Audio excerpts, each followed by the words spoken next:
There was a time when science believed reality was the easiest part of the universe to understand.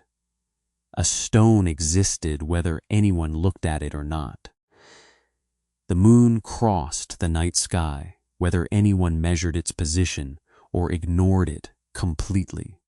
A tree falling in an empty forest might raise philosophical questions about sound, but not about the tree itself. Matter was there. Space was there. Time moved forward, and the job of science was simply to discover the rules connecting them. For centuries, this assumption worked extraordinarily well. Then, almost without warning, science discovered a layer of nature where the assumption itself began to fail.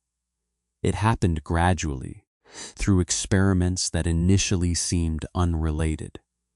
Light behaved like a wave in one laboratory and like particles in another. Atoms absorbed and emitted energy only in strangely discrete amounts. Electrons refused to behave like miniature planets orbiting a nucleus. Predictions became astonishingly accurate, while the picture of reality behind those predictions became increasingly difficult to describe. By the early 20th century, physics was facing something it had rarely encountered before.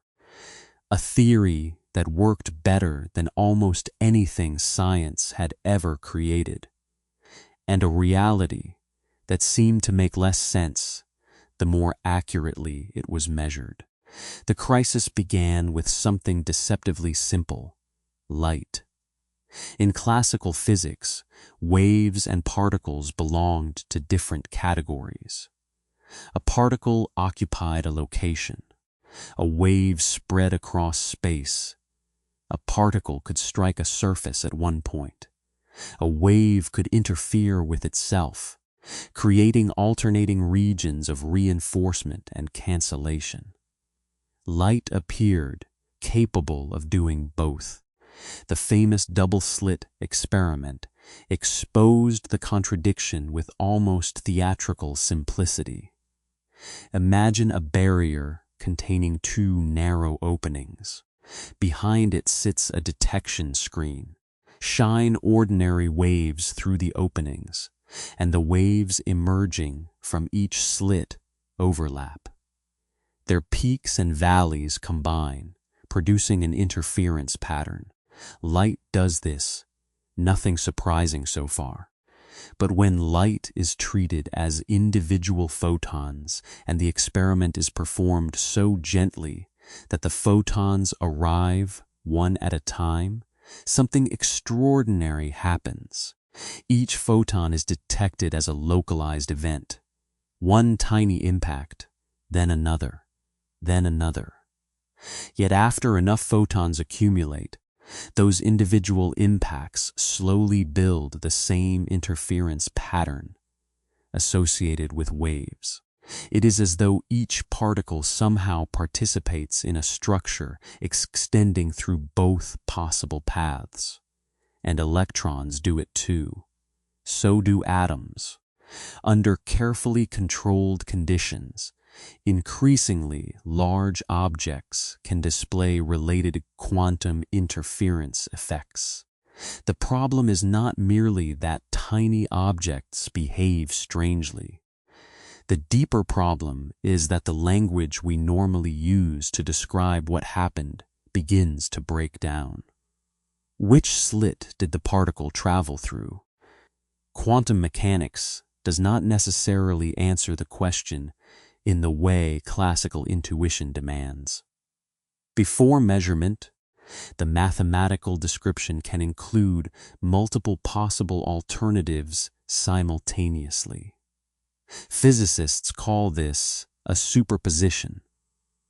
But when a measurement occurs, we encounter one definite result, not a blur of possibilities, one event, one position, one outcome.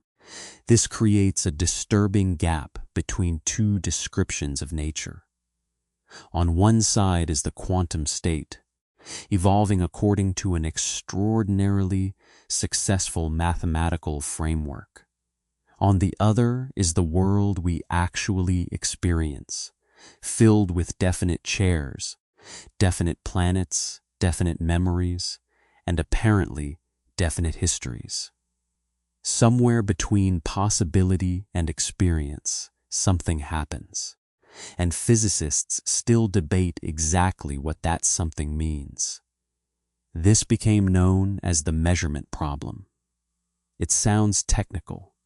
It is not. Hidden inside it is one of the oldest questions human beings have ever asked. What does it mean for something to be real? The pioneers of quantum theory understood the danger immediately.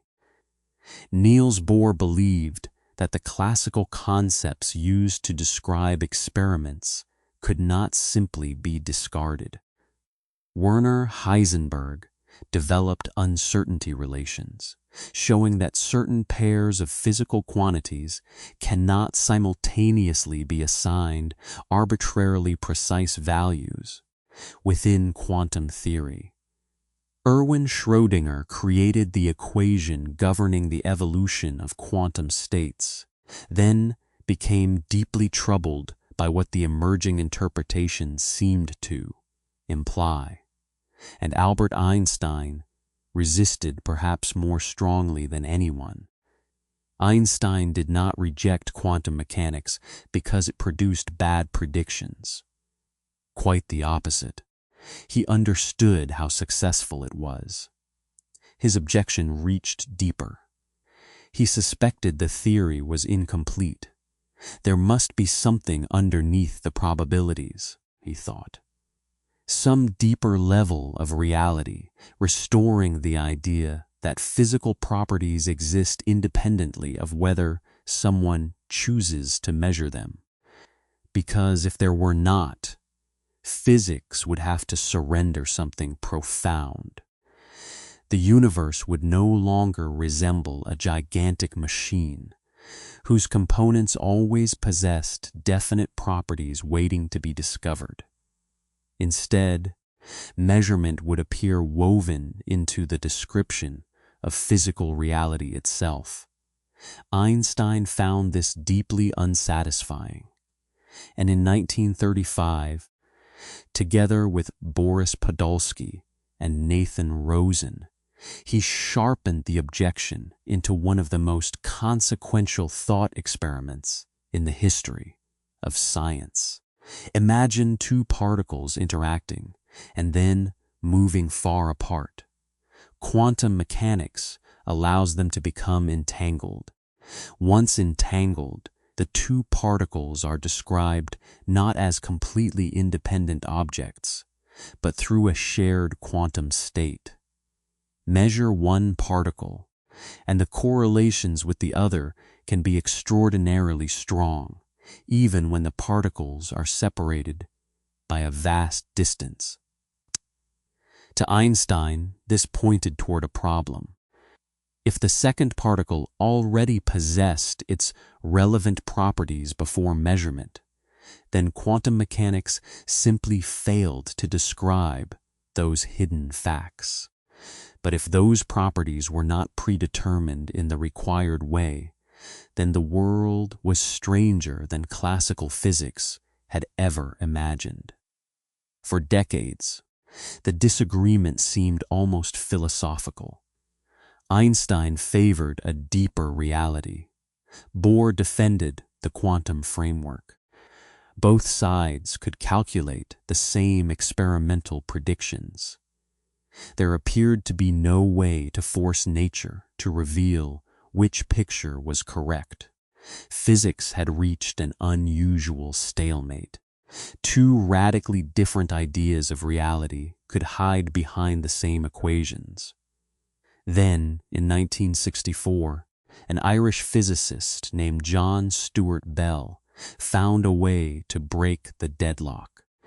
Bell realized that the disagreement between Einstein and Bohr was not merely philosophical. Under certain conditions, it could become experimental. He derived a mathematical boundary, what became known as a Bell inequality. If particles carried locally predetermined instructions explaining their correlations, experimental results would have to remain within that boundary. Quantum mechanics predicted something different. It predicted correlations capable of violating it. For the first time, humanity possessed a way to ask nature directly whether a broad class of local hidden variable explanations could reproduce the quantum world. The question that had haunted Einstein could be moved from a blackboard into a laboratory, and once scientists began performing that experiment, the argument about reality would never be the same again. The first decisive steps were taken by researchers willing to investigate a question many physicists considered almost philosophical. Among them was John Clauser. In the early 1970s, Clauser and Stuart Friedman constructed an experiment using pairs of photons whose properties were correlated in precisely the way required to test a Bell inequality. The experiment was difficult. Quantum systems are fragile. Photons are difficult to detect efficiently. The correlations must be measured repeatedly, under carefully chosen settings, while eliminating ordinary explanations capable of mimicking the effect. But in 1972, the results arrived. The Bell inequality was violated. The correlations agreed with quantum mechanics. It was not yet the final word. Experimental loopholes remained. Perhaps some unnoticed feature of the apparatus was influencing the results. Perhaps the detectors were selecting an unusual subset of particles. Perhaps information about the measurement settings could somehow be involved earlier in the process. So the experiments became more sophisticated. A decade later, Alain Aspect and collaborators performed a celebrated series of tests in France. One crucial improvement involved changing measurement settings rapidly while the photons were already traveling. The intention was simple but profound. Prevent the particles from relying on an ordinary, prearranged local explanation connected to the selected measurement configuration. Again, quantum mechanics survived. The strange correlations remained. Over the following decades, experiments improved dramatically. Detectors became better. Distances increased. Randomized measurement choices were introduced. Different physical systems were tested. Remaining loopholes were attacked with increasingly ingenious designs. By 2015, multiple teams had performed experiments closing major loopholes simultaneously, and in 2022, the Nobel Prize in Physics recognized Alain Aspect, John Clauser, and Anton Zeilinger for experiments with entangled photons, violations of Bell inequalities, and the foundations they helped establish for quantum information science. But the popular phrase often attached to this history, that experiments proved reality isn't real, goes much too far. The actual conclusion is subtler and more interesting. Bell experiments do not prove that nothing exists until someone looks. They do not prove that human consciousness creates the universe. They do not prove that information travels faster than light in a way that allows instant communication. What they show is that nature cannot be reproduced by the broad class of local hidden variable models constrained by Bell inequalities. At least one assumption embedded in the classical picture must give way. And that is where the mystery deepens. Because the classical picture contains assumptions so intuitive that we barely notice we are making them. One is locality, the idea that influences propagate through space rather than producing usable, instantaneous effects arbitrarily far away. Another concerns the possession of predetermined physical values independent of the measurement context in the particular sense relevant to Bell's theorem. Together, these intuitions help construct the world most of us imagine automatically. Objects are separate. Properties belong to objects. Distance separates causes. Observation reveals what was already there. But entanglement refuses to fit comfortably inside that picture. Two entangled particles can be separated and measured independently. Each local result appears unpredictable. Yet when the results are later compared, the correlations can exceed what Bell's local, hidden, variable framework permits. No ordinary message needs to travel between the particles. No faster-than-light telephone emerges. Relativity survives operationally, and yet the correlations cannot be explained by simply imagining that each particle left the source carrying a complete local instruction sheet telling it how to respond to every possible measurement.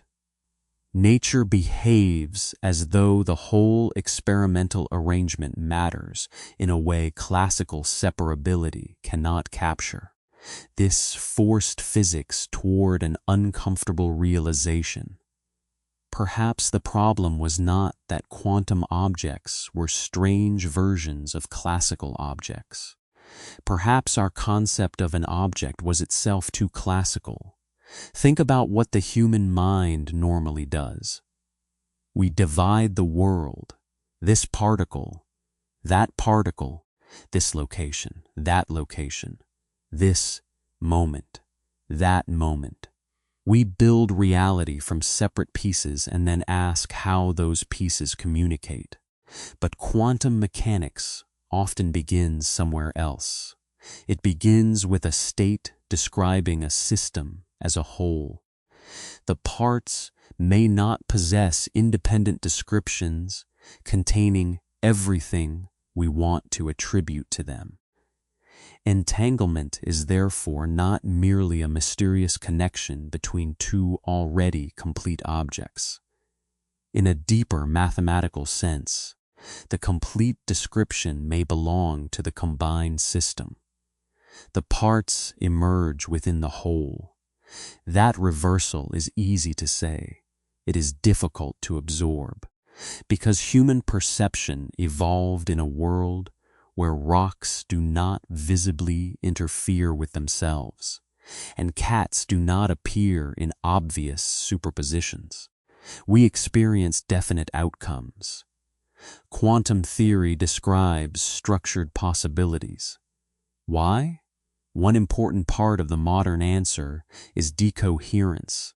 A quantum system is almost never truly isolated. It interacts with photons, air molecules, thermal radiation, instruments, walls, and countless degrees of freedom in its surrounding environment. Those interactions entangle the system with the environment. The delicate phase relationships required for visible interference become dispersed into an enormous web of correlations. For practical purposes, interference between macroscopically distinct alternatives becomes extraordinarily difficult to observe. The world begins to look classical. decoherence explains something extremely important. It helps explain why quantum interference becomes inaccessible at large scales and why certain stable states dominate our observations. But it does not automatically settle every foundational question. The mathematical state may still contain the structure from which multiple possible outcomes arise, yet experience presents one outcome. Why this one? What precisely counts as an outcome? Does the quantum state represent physical reality itself, or merely our information about possible measurements? Different interpretations answer differently, and here science reaches a remarkable boundary. The equations can be spectacularly successful while scientists disagree about what the equations say exists. One interpretation tells us not to demand a classical picture beneath quantum predictions. Another proposes that every possible outcome persists in branching components of a universal quantum state. Another introduces additional variables and non-local dynamics. Another modifies the equations so superpositions genuinely collapse. Still others treat quantum theory as fundamentally about information, relations, or expectations, rather than a direct photograph of an observer, independent world. These are not merely different metaphors for beginners. They represent serious attempts to answer an unresolved question. What kind of universe produces quantum mechanics? And beneath that question lies an even more unsettling possibility. Perhaps physics has spent centuries assuming that its fundamental task is to describe objects, when the deeper architecture of reality may be built from relationships. A relationship does not exist in quite the same way as an isolated thing. Consider distance. You cannot place 3 meters on a table. 3 meters describes a relationship between positions. Velocity describes change relative to a reference frame. Temperature describes collective behavior. Even properties that feel intrinsic can become more subtle when examined through modern physics. Quantum theory pushes this relational character much further. What can be predicted about one system often depends on how it is prepared, what it interacts with, and which measurement is performed. This does not mean reality is imaginary. It means the structure of reality may not resemble the inventory of independently possessed properties suggested by everyday experience. And once physicists became comfortable questioning that assumption, the consequences spread far beyond entanglement. Even empty space stopped being empty. In quantum field theory, particles are understood as excitations of underlying fields. An electron is not necessarily best imagined as a microscopic hard sphere carrying a tiny label through an otherwise empty void. The field is fundamental to the description. What we call a particle appears as a particular excitation of it.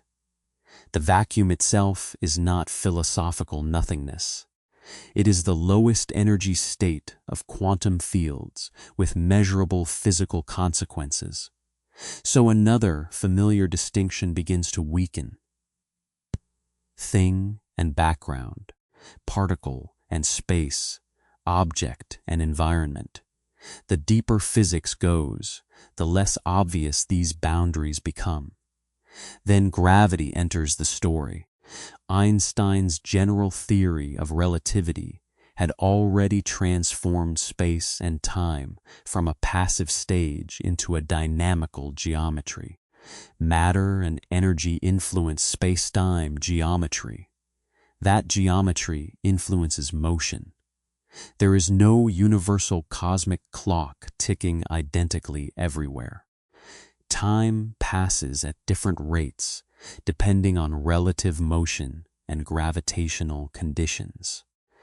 Events that one observer judges simultaneous need not be simultaneous for another. Long before quantum foundations reached their modern form, relativity had already dismantled humanity's intuitive picture of a single universal present. And yet, general relativity and quantum mechanics do not fit together comfortably in the regimes where both should matter most. At ordinary scales, this conflict can be ignored. Near the earliest moments of the universe, or deep within the physics associated with black holes, it cannot. Our two most successful frameworks describe reality using profoundly different structures. Quantum theory gives us states, amplitudes, operators, probabilities, and entanglement. General relativity gives us dynamical space-time. Each works astonishingly well in its domain. Together, they reveal that our understanding is unfinished. And one of the most radical possibilities emerging from attempts to bridge them is that space-time itself may not be fundamental. This idea sounds almost impossible. How can space not be fundamental? Where would anything exist? How can time emerge if every process seems to happen in time? But history has repeatedly shown that something can feel fundamental simply because human perception cannot see beneath it. Temperature feels fundamental until we understand molecular motion. A solid surface feels continuous until we discover atoms. Matter feels substantial until deeper theories describe fields and quantum states. Perhaps space-time belongs to the same category. Something real, something essential at our scale, but something emergent from a deeper structure. In several areas of theoretical physics, researchers have discovered striking mathematical relationships between geometry and quantum information. Entanglement appears repeatedly. In certain theoretical frameworks, patterns of quantum entanglement are deeply connected to the emergence of geometric structure. This has inspired a provocative possibility. Perhaps distance itself reflects relationships in an underlying quantum description. Perhaps what we experience as spatial separation is not the starting point of reality, but a large-scale manifestation of something more abstract. If that is true, then asking how two entangled particles communicate across space may partly import the wrong intuition. We imagine space first, place two objects inside it, then demand a mechanism connecting them. But if both spatial structure and apparent objects emerge from a deeper quantum architecture, their relationship may precede the classical geometry through which we try to explain it. This remains an active area of research, not an established final theory, but the direction is revealing. Modern physics is increasingly willing to question concepts earlier generations treated as untouchable. Particles, properties, separability, vacuum, space, time. Even causality, in some frontier approaches, is being examined with extraordinary care. And this raises a dangerous temptation. Whenever science reaches the limits of familiar language, it becomes easy to fill the gap with whatever mystery we prefer. Consciousness collapses the wave function. The universe is a simulation. Human thought creates reality. Everything is information. Nothing exists. Quantum physics proves ancient mysticism. These claims can sound profound precisely because quantum mechanics genuinely is profound. But scientific uncertainty is not permission to replace unanswered questions with unrestricted conclusions. The measurement problem remains real. Interpretational disagreement remains real. The conceptual implications of Bell violations are real, but none of them automatically demonstrates that human awareness manufactures external reality. The word observer is especially misleading. In ordinary speech, an observer means a conscious person watching something. In physics, measurement can involve a physical interaction, producing a stable record. A detector can register a photon when no human is standing nearby. A radioactive nucleus can interact with its environment without waiting for a mind to notice. So, if consciousness plays a fundamental role in physics, that role has not been established merely by the existence of quantum measurement. This distinction matters because the genuine mystery is already large enough. We do not need to exaggerate it. Science has discovered that the relationship between theory, measurement, and physical properties is stranger than classical realism anticipated. It has discovered experimentally testable limits on local hidden variable explanations. It has discovered that systems can possess correlations that cannot be reduced to ordinary pre-written local instructions. It has discovered that the classical world may emerge through interaction rather than simply existing as the fundamental layer of nature. And perhaps most importantly, it has discovered something about itself. Science does not merely collect facts about reality.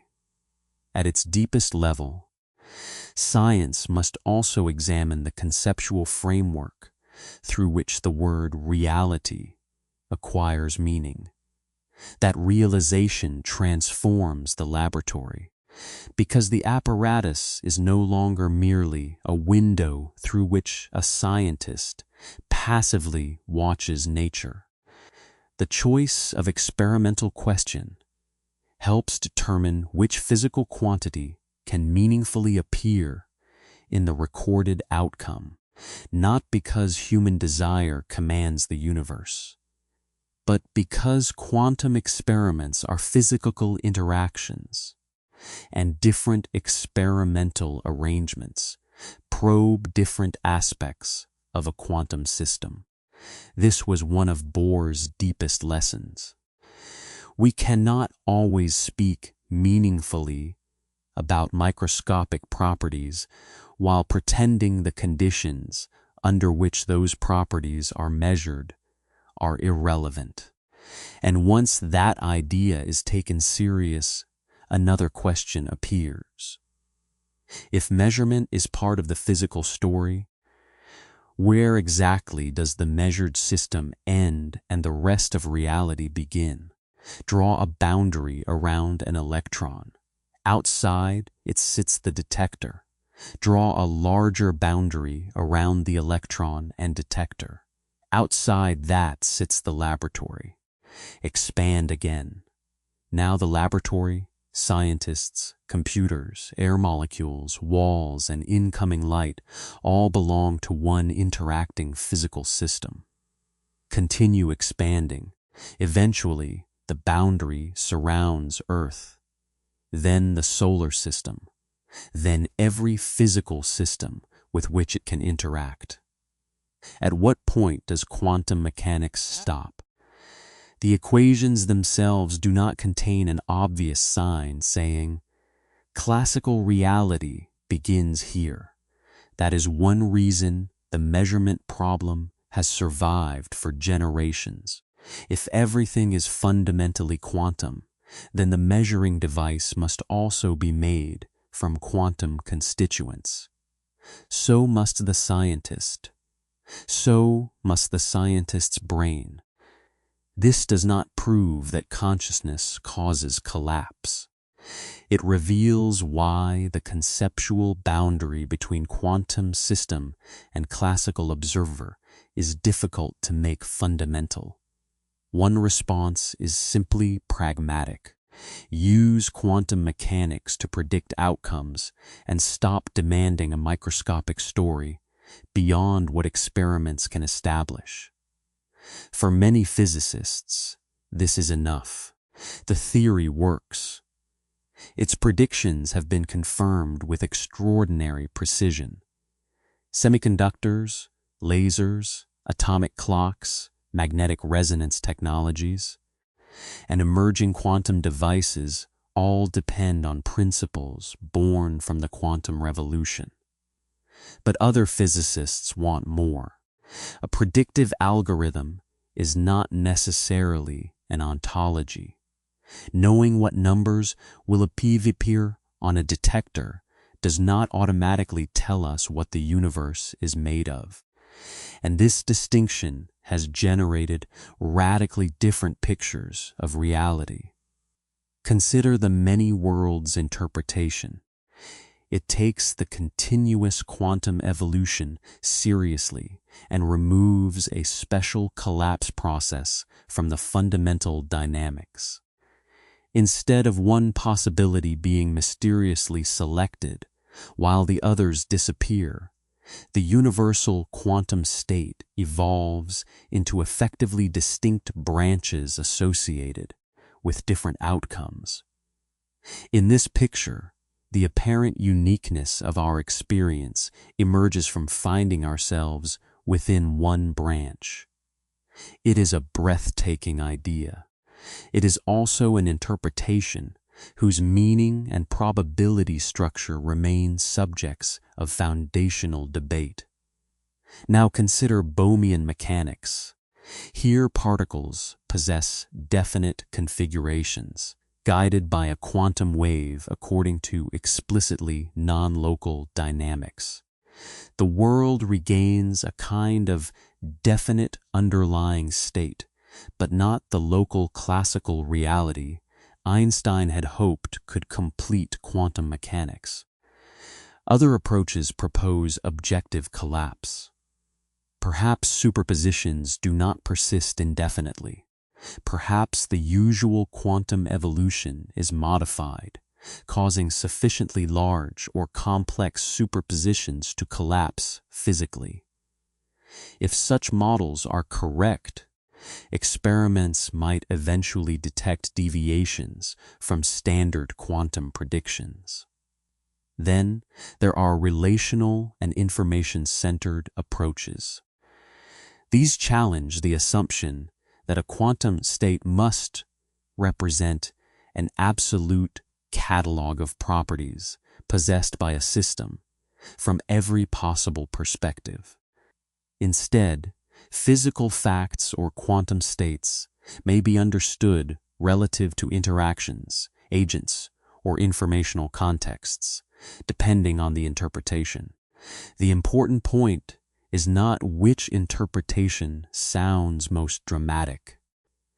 The important point is that multiple serious frameworks can reproduce much of the same observed quantum behavior, while telling very different stories about what exists, one universe branching, one universe with non-local hidden structure, one universe with genuine stochastic collapses, one reality understood through relations, one formalism interpreted primarily as a framework for expectations about experience. The experiments constrain the possibilities.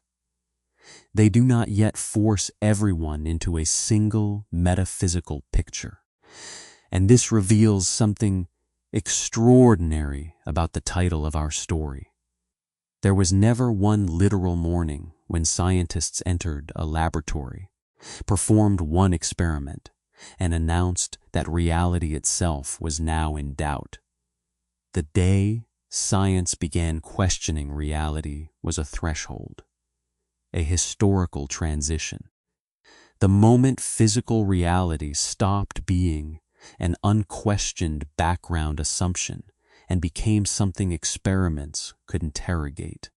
Einstein helped open that door precisely because he resisted the emerging picture. Bell transformed the argument into mathematics. Clauser carried the mathematics into an experiment. Aspect made the test harder for classical explanations to escape. Zeilinger and many others pushed entanglement from foundational puzzle toward technological resource. What began as an argument about what reality means eventually helped create quantum information science. That transformation is worth noticing. A question dismissed as philosophical became engineering. Entanglement, once treated almost as an embarrassment, became a resource. Quantum teleportation can transfer an unknown quantum state using shared entanglement and classical communication. Quantum cryptographic protocols can exploit quantum principles to reveal certain forms of interference or eavesdropping. Quantum computers attempt to control superposition and entanglement in ways that allow particular computations to be performed differently from classical machines. The weirdness did not disappear. We learned to use it. That may be one of the strangest patterns in the history of science. Humanity often masters a phenomenon before agreeing on what it ultimately means. Newton could calculate gravity without knowing its deeper mechanism. Thermodynamics worked before atoms were universally accepted. Engineers used electromagnetic effects before modern quantum electrodynamics existed. And today, we are learning to engineer entanglement while still debating what quantum theory tells us about reality. Perhaps that should make us cautious whenever someone claims physics is almost finished. Every successful theory contains assumptions. Some are explicit. Others hide inside ordinary words: object, cause, locations, present, property, observer, reality. Scientific revolutions often begin when someone notices that one of those words has been carrying more assumptions than the evidence justifies. Einstein questioned simultaneity. Quantum theory questioned definite classical properties. Bell questioned whether competing pictures of reality could truly remain experimentally indistinguishable. Modern quantum gravity questions whether space-time belongs at the bottom of the explanatory hierarchy.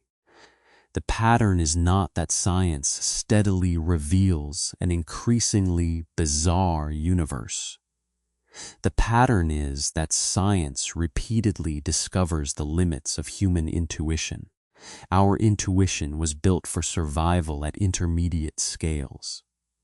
We needed to estimate trajectories, recognize faces, avoid cliffs, remember locations, anticipate predators, and cooperate with other humans. We did not evolve to visualize Hilbert spaces. We did not need intuition for entangled photons. We did not need to experience relativistic time dilation at everyday speeds.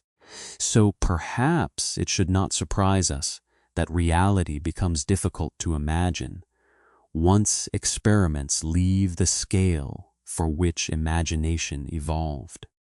But there is a final question hidden inside that thought. If human intuition is not the judge of what reality can be, what should we trust when reality becomes impossible to picture? Science developed an answer long before quantum mechanics forced the question into the open. Trust what survives the test, not intuition alone, not elegance alone, not authority, not even the philosophical picture we desperately want the universe to obey.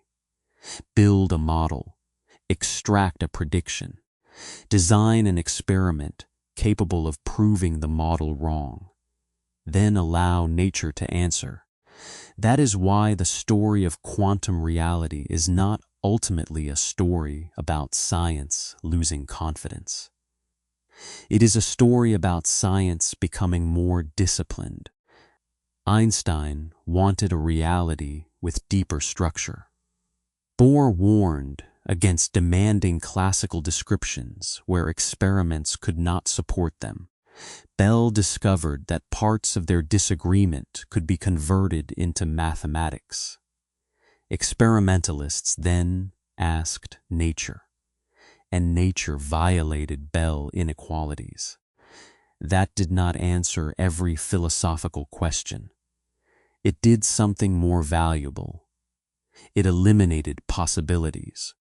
A broad class of local hidden variable explanations could no longer reproduce the observed correlations. The map of conceivable realities became smaller, but it did not become singular. There are still multiple interpretations of quantum mechanics. There are still unresolved questions about measurement. There is still no experimentally established final theory unifying quantum mechanics and gravity. We do not know whether space-time is fundamental. We do not know whether the quantum state should be interpreted as a physical object, information, relation, law-like structure, or something for which our existing categories are inadequate. We do not know whether the deepest description of nature will look like particles, fields, information, geometry, computation, causal structure, or an idea not yet invented. And that uncertainty is not a weakness hidden inside modern physics. It is one of its most important discoveries. For most of human history, reality seemed obvious because we had no way to interrogate it at sufficient depth. The ground felt stationary, so Earth seemed stationary. Time felt universal, so time seemed universal. Matter felt solid, so solidity seemed fundamental. Objects appeared separate, so separability seemed fundamental. Properties appeared definite, so we assumed they existed in definite classical form, whether measured or not. Again and again, experiments forced us to distinguish experience from structure. Earth moves even when we cannot feel its motion. Time is not universal, even though our daily lives suggest otherwise. Solid matter is overwhelmingly structured empty volume at atomic scales, governed by quantum fields and forces rather than tiny pieces packed like stones. And quantum correlations do not obey the limits expected from local hidden variable models, even though classical intuition insists that distant objects should carry independent pre-existing instructions. Reality did not become less real. Our definition of reality became less naive. That distinction may be the most important lesson in this entire journey. Quantum physics is sometimes presented as though it destroyed objective existence, but science has established no such conclusion. The moon does not need a human audience to orbit Earth. Stars existed before biological observers. Detectors record events without waiting for consciousness. The universe possesses structure independent of our wishes. What quantum theory challenges is not existence itself. It challenges our confidence that existence must conform to the categories our nervous systems find natural. A quantum system can be real without behaving like a miniature classical object. A correlation can be real without being reducible to local predetermined instructions. A physical theory can be extraordinarily accurate while leaving its ontology disputed, and a scientific question can remain unanswered without becoming supernatural. There is something deeply humbling about this. We are creatures produced by the universe, attempting to construct a description of the universe from inside it. Every instrument we build is made from the same matter we investigate. Every detector obeys the same physical laws. Every equation is interpreted by a brain that is itself a physical system. There is no external platform from which humanity can step outside reality and inspect the whole structure from beyond. We are participants trying to infer the architecture from within. Perhaps this is why the deepest theories repeatedly become relational. We measure one thing against another, a position relative to a frame, a duration along a path, a quantum outcome within an experimental context, a geometry inferred from relationships between events. Science does not give us a view from nowhere. It constructs increasingly powerful structures connecting observations. And somewhere within those structures, reality reveals constraints that no human preference can negotiate. Bell inequalities are one example.